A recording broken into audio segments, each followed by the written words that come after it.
Olá, eu sou o pastor Célio Henrique e esse é o nosso canal Reflexões. Eu quero hoje fazer um resumo do que nós começamos no vídeo passado a falar sobre as beatitudes, as bem-aventuranças, as felicidades prometidas àqueles que querem viver uma nova vida no reino dos céus, o reino de Deus.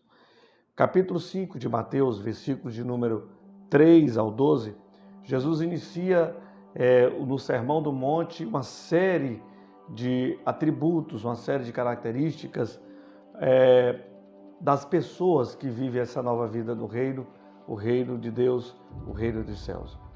E eu quero falar aqui rapidamente sobre essas 8 bem-aventuranças, a começar pelos humildes de espírito, que eu já dei uma pequena palavra na reflexão passada, os que choram, os mansos, os que têm fome e sede de justiça, os misericordiosos, os limpos de coração, os pacificadores e aqueles que sofrem perseguições ou perseguição por causa da justiça. Os humildes de espírito são aquelas pessoas que são espiritualmente aquebrantadas diante de Deus. Essa humildade, como eu falei na reflexão passada, não tem nada a ver com a humildade e o desprovimento material. É a falta de condições materiais por a vida econômica e social de um ser humano. Mas esse pobre de espírito aqui, essa pobreza, está relacionada à humildade que há no interior do ser humano. É a maneira como a pessoa se apresenta diante de Deus. Há pessoas que às vezes não têm muito haveres, muitos patrimônio, muito dinheiro, são socialmente, economicamente pobres, mas espiritualmente se revelam pessoas arrogantes, prepotentes, que acham que não precisam de Deus, do Eterno, de Jesus, e muito menos do semelhante, embora às vezes não tenha nada, mas elas se sentem como se não precisassem de ninguém. Há outros, por outro lado, que embora não tenham nada, sejam desprovidos de recursos, mas têm um espírito aquebrantado, reconhece que precisam de Deus, que precisam do próximo, que precisam da provisão de Deus e do seu semelhante. Então, essa pobreza de espírito é uma pobreza espiritual. O Sermão do Monte, ele é um conjunto, né?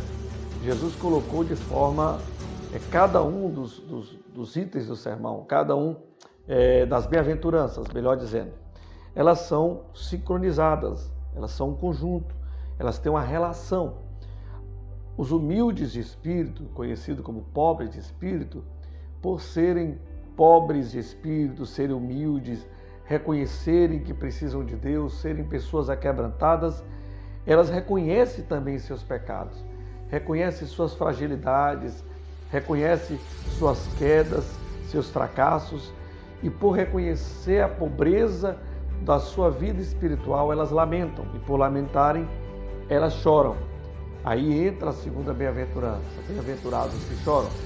Esse choro aqui também não é literalmente apenas um choro físico, como o choro que costumamos conhecer no cotidiano da vida. Nós, pelo menos, conhecemos o choro, e a primeira coisa que vem na cabeça de todos nós é que quem chora, chora porque está triste. O choro é muito relacionado à questão da tristeza, do luto, do lamento, muito mais a questões de luto e tristeza negativa do que de alegria, de felicidade e emoção. Mas pelo menos nós choramos por 3 motivos. Choramos quando estamos muito tristes, ou no luto, choramos quando temos algum problema de enfermidade, porque a enfermidade, a doença, a dor, traz ao coração do homem momentos difíceis. E a enfermidade, dependendo do grau da enfermidade, se a pessoa está sentindo dores, o dor traz o choro, a dor traz o choro. Mas também choramos quando estamos alegres, quando estamos felizes, quando nos emocionamos. O choro vem, às vezes, de forma alegre. Mas o choro bíblico aqui, do capítulo 5 de Mateus, bem-aventurados que choram, está relacionado ao choro espiritual, ao choro daquela pessoa que é humilde, que é quebrantada e reconhece que precisa de Deus.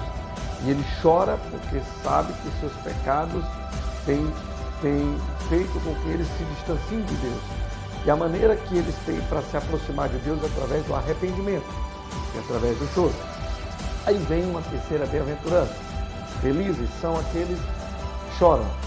E os que choram, eles são também humildes.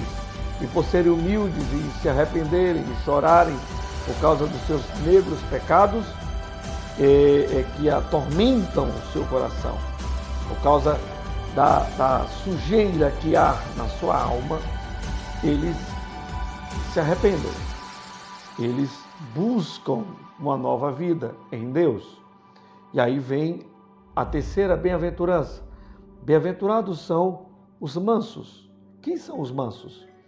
São aquelas pessoas que elas são isentas do egoísmo. Elas são isentas de toda forma de vaidade, de auto-interesse, de orgulho e jactância.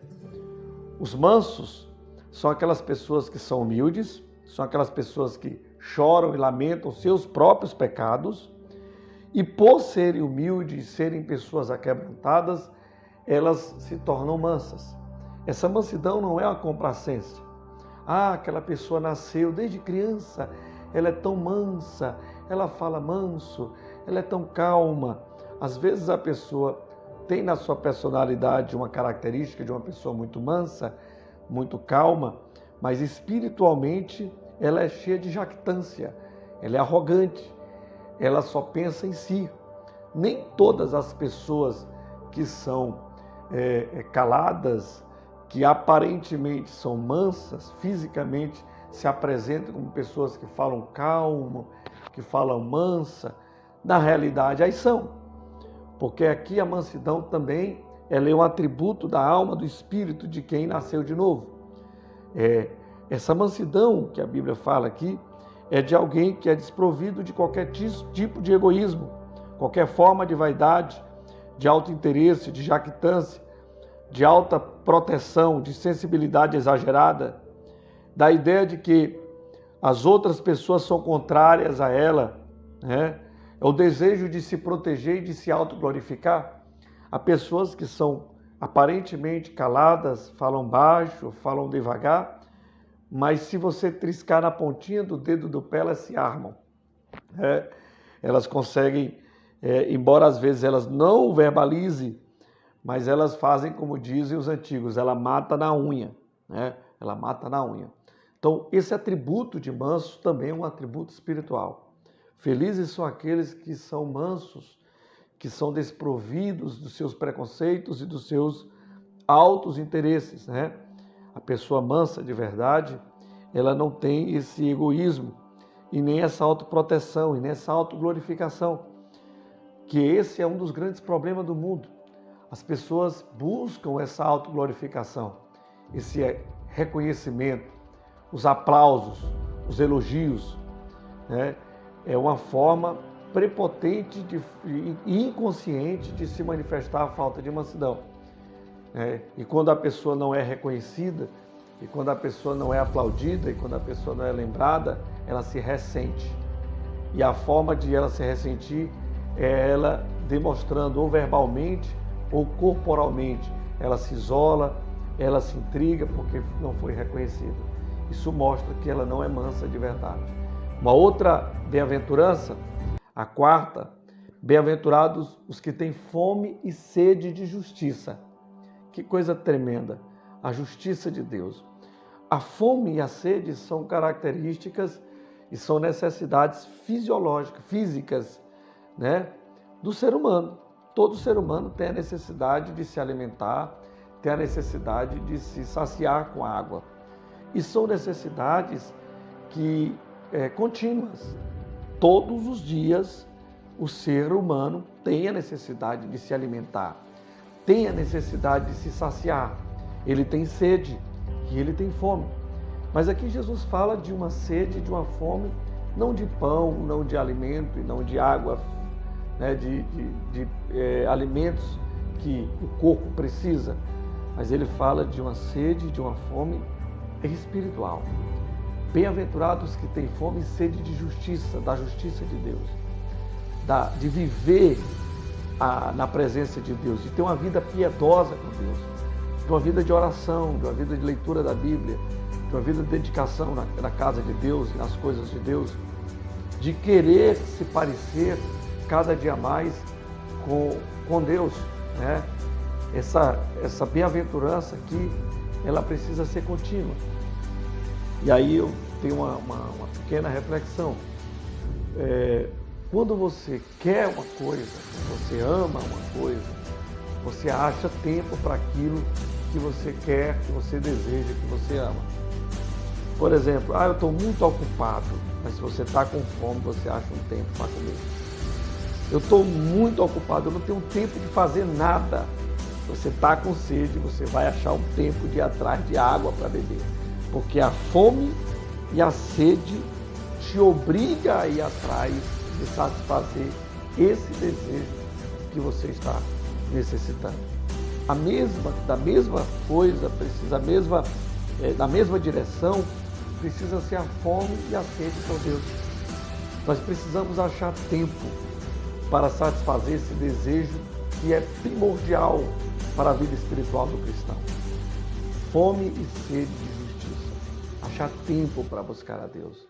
Achar tempo para estar na presença de Deus. Orando, tendo uma vida de oração, de piedade diante de Deus. A outra bem-aventurança, bem-aventurados são os misericordiosos. E aqui há uma análise muito interessante. Quem são os misericordiosos, né? Os misericordiosos são aquelas pessoas que acharam a misericórdia de Deus. Elas foram perdoadas pelo Senhor. A misericórdia de Deus os alcançou, mesmo sendo elas pecadoras. E por serem alcançadas por Deus, por terem sido perdoadas pelo Senhor, ela tem o mesmo sentimento. E aqui o texto diz, olha, no versículo de número 10, versículo de número 9, verso 7. Bem-aventurados misericordiosos, porque eles alcançarão misericórdia. Porque eles são misericordiosos, porque eles alcançaram a misericórdia de Deus. São pessoas humildes, são pessoas aquebrantadas, arrependidas que choram, são pessoas mansas, desprovidas de egoísmo, de preconceitos e do eu. São pessoas que buscam, têm fome e sede de justiça e buscam melhorar como seres humanos e como cristãos. E por terem recebido essa paz, esse perdão de Deus, essa misericórdia de Deus, elas também são misericordiosas. Elas conseguem olhar para o ser humano e ter misericórdia dessa pessoa. Mesmo que essa pessoa esteja agindo contra a vida delas, contra elas. Foi o que aconteceu com Cristo na cruz.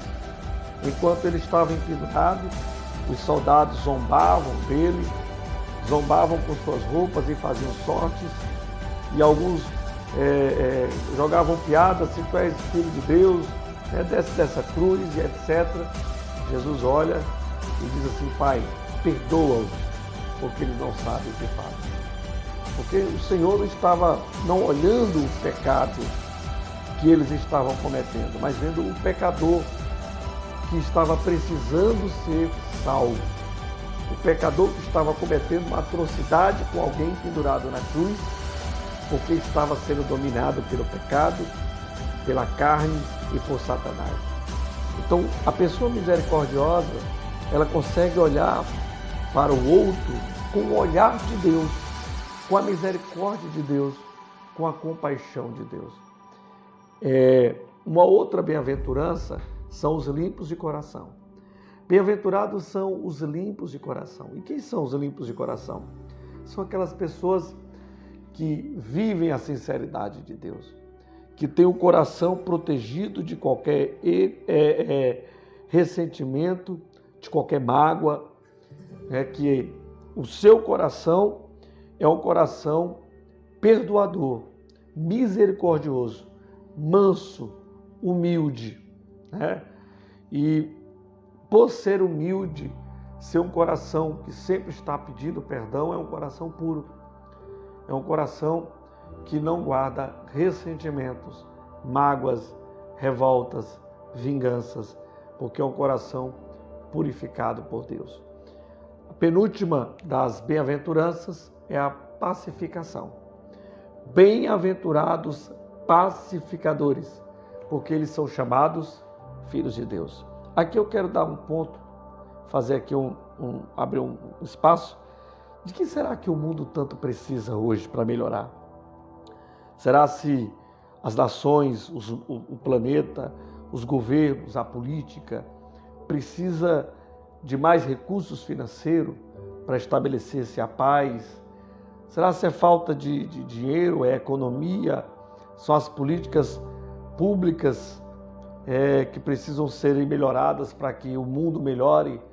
É a justiça social do ponto de vista político-econômico? Na realidade, o que o mundo precisa, os líderes políticos precisam de pacificadores. E para ser um pacificador é preciso nascer de novo. É preciso ter um coração limpo e transformado. A floresta amazônica, os ambientalistas, não estão precisando de políticas de desenvolvimentos ambientais. Toda a problemática do mundo consiste no coração. É o coração do homem que precisa ser transformado. É o coração do ser humano que precisa ser modificado. Os grandes acordos de paz, os grandes esforços das Nações Unidas, dos órgãos internacionais, para que se estabeleçam a paz entre os países, têm fracassado ao longo dos anos, porque falta pacificação.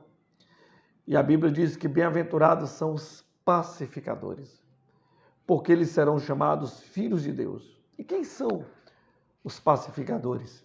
Que atributo é esse que a Bíblia coloca como filhos de Deus os que praticam? Os pacificadores são aquelas pessoas que não só lutam para trazer a paz, mas lutam para trazer a concórdia, para trazer a união. São aquelas pessoas que estão trabalhando sempre para apagar os incêndios no campo dos relacionamentos interpessoais. Mas muito mais além de apagar incêndio, estão preocupadas em trazer a união, a pacificação. Elas buscam a paz com Deus e com o próximo e lutam para estabelecer a paz entre os seres humanos, entre os irmãos. Salmo 133, o salmista diz: ó, quão bom e quão suave é que os irmãos vivam em união. Como é bom e como é suave viverem unidos, irmãos. A pacificação é um atributo da vida do cristão. O cristão precisa ter esse atributo em sua vida. Os súditos desse reino de Jesus são pacificadores. Não é possível alguém pertencer ao reino de Jesus e não ser um pacificador, ser um causador de intrigas, ser um semeador de discórdia. Até a Bíblia condena. Lá em Provérbios, a palavra de Deus diz algumas coisas que Deus abomina. Uma delas é aquele que semeia contenda entre os irmãos. É aquele que vive ao contrário do pacificador, buscando a discórdia. E como o mundo tem aqueles que semeiam contenda. Os governos precisam de pacificadores. A política precisa de pacificadores. As igrejas precisam de pacificadores. A sociedade precisa de pacificadores. Bem-aventurados pacificadores, porque eles serão chamados filhos de Deus. E, por último, bem-aventurados que são perseguidos por causa da justiça. Coisa tremenda. Jesus diz: felizes são os que são perseguidos por causa da justiça. Como alguém pode ser feliz se está sendo perseguido? Só tem um detalhe.